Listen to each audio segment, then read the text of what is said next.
தேர்தல் அறிவிக்கப்படுவதற்கு முன்பாகவே மாண்புமிகு எதிர்க்கட்சி தலைவர் தோல்வியை ஒப்புக்கொண்டார். தோல்வியை ஒப்புத்துக்கல, கேட்டதுக்கு மட்டும்தான் பதில்.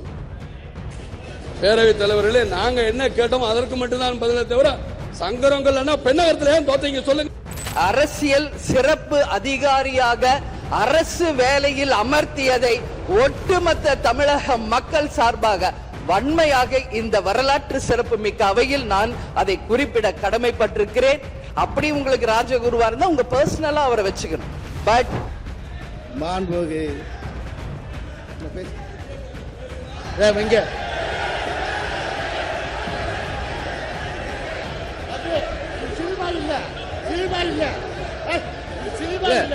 இளைஞர்களை நம்பி மக்கள் வாக்களிச்சிருக்காங்க. இந்த இளைஞர்களுக்கு நீங்கள் என்ன உதாரணத்தை சொல்கிறீர்கள்? ஓரிரண்டு கருத்துக்களை தெரிவித்து தெளிவுபடுத்த வேண்டும் என்று கேட்டுக்கொண்டார்கள். I will rethink about it. ஆச்சி மசாலா எந்த சமையலும் ருசி தேடும் ரகசியம் 20 ரூபாய்.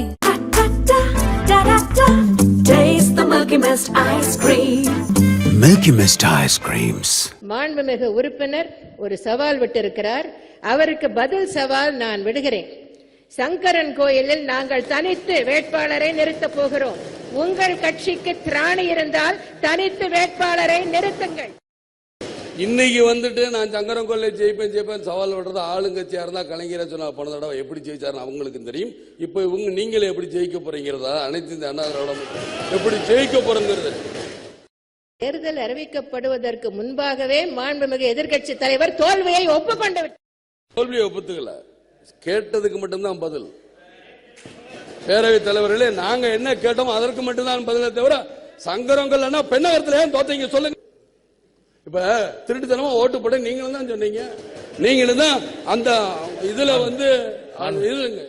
எலக்ட்ரானிக்கல் சொல்லி முடிச்சிடுறேன், அப்புறம் நீங்க பேசுங்க. எலக்ட்ரானிக்கல் ஓட்டுல தவறு எல்லாரும் தான் கோர்ட்டுக்கு போனோம்.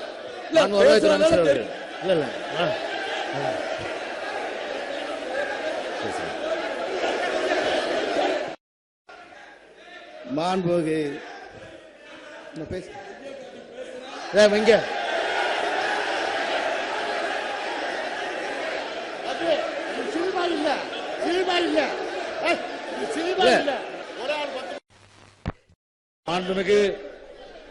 மாண்புமிகு எதிர்க்கட்சி தலைவர் அவர்கள் கையை உயர்த்தி பேசுவது தவறு.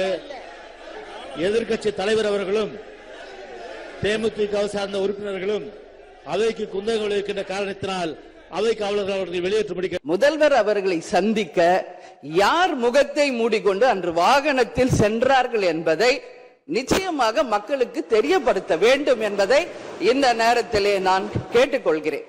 ஏன்னா அதற்கு காரணம் குதிரை பேரம் என்றால் இதைவிட ஒரு தலைகுனிவு இந்த வரலாற்று சிறப்புமிக்க அவையில் எதுவுமே கிடையாது.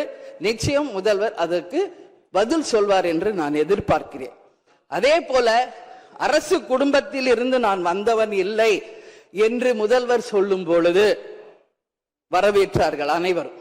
ஆனால் இன்றைக்கு அவருடைய ராஜகுருவாக இருப்பவரை மிஸ்டர் ரத்தன் பண்டிட் என்பவரை அரசியல் சிறப்பு அதிகாரியாக அரசு வேலையில் அமர்த்தியதை ஒட்டுமொத்த தமிழக மக்கள் சார்பாக வன்மையாக இந்த வரலாற்று சிறப்பு மிக்க அவையில் நான் அதை குறிப்பிட கடமைப்பட்டிருக்கிறேன். அப்படி உங்களுக்கு ராஜகுருவா இருந்தா உங்க பர்சனலா அவரை வச்சுக்கணும். பட் அவரை அரசு உயர் பதவியிலே கொண்டு வந்து இளைஞர்களை நம்பி மக்கள் வாக்களிச்சிருக்காங்க. இந்த இளைஞர்களுக்கு நீங்கள் என்ன உதாரணத்தை சொல்கிறீர்கள்? என்ன வரலாற்றை நீங்கள் சொல்ல விரும்புகிறீர்கள்? வருங்கால இளைஞர்களுக்கும் எதிர்காலத்திற்கும் இதன் மூலம் என்ன மெசேஜ் நீங்க சொல்றீங்க அப்படிங்கறத நிச்சயம் தெளிவுபடுத்தணும். ஏன்னா இன்னைக்கு மக்கள் ஜனநாயகத்தை நம்பி இளைஞர்கள் கையில ஆட்சியை கொடுத்திருக்கிறார்கள்.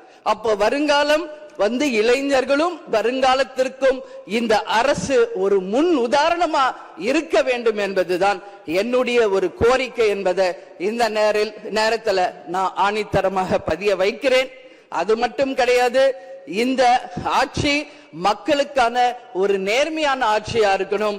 ஜனநாயகத்தின் மீதும் மக்கள் மீதும் நம்பிக்கை கொண்டு மக்கள் தீர்ப்பே மகேசன் தீர்ப்பு என்று சொல்லக்கூடிய அளவு எதிர்காலத்தில் இந்த ஆட்சி நிச்சயமாக இளைஞர்களுக்கும் எதிர்காலத்திற்கும் நல்ல வகையில எடுத்துக்காட்டாக இருக்க வேண்டும் என்று கேட்டுக்கொண்டு, நான் சார்ந்த இயக்கமான தேசிய முற்போக்கு திராவிட கழகத்தின் சார்பாகவும் எங்கள் நிறுவன தலைவர் அன்பு தலைவர் கேப்டன் அவர்களை வணங்கி விடைபெறுகிறேன். நன்றி, வணக்கம். மேலும் ஓரிரண்டு கருத்துக்களை தெரிவித்து தெளிவுபடுத்த வேண்டும் என்று கேட்டுக்கொண்டார்கள். I will rethink about it.